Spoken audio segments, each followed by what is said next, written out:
Welcome to our channel. Today we how to withdraw time entries from Harvest to avoid billing errors. Detailed guide step by step clearly. Open your Harvest application and log into your account. Navigate to the Time section in the main menu. Select the Time Entries option to view your logged time. Use the filter options to specify the date range for the entries you want to withdraw. Review the filtered time entries to ensure they are accurate.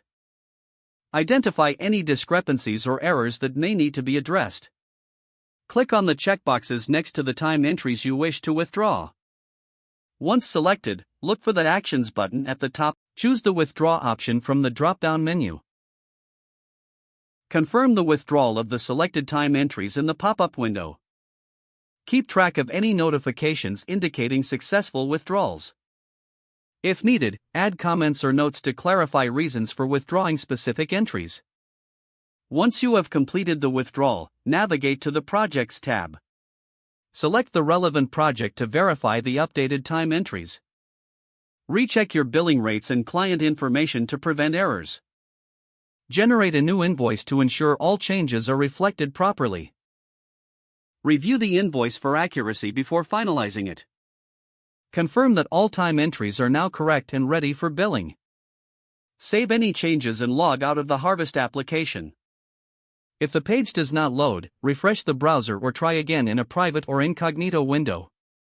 Make sure you are using the correct email address, then retype it carefully to avoid small typos. If your password is not accepted, use the Reset option and create a new strong password you can remember. Check your spam folder for verification or security emails, then complete any requested confirmation steps. Enable two-factor authentication if available to improve account security and reduce unauthorized access risk. After signing in, review your profile details so your contact information and settings are accurate and current. If you see an error message, note it down and try again after restarting your device and internet connection. Log out when you finish, especially on shared devices, to keep your account and payment information secure. If the page does not load, refresh the browser or try again in a private or incognito window. Don't forget to like this video and subscribe to our channel for more step-by-step tech guides.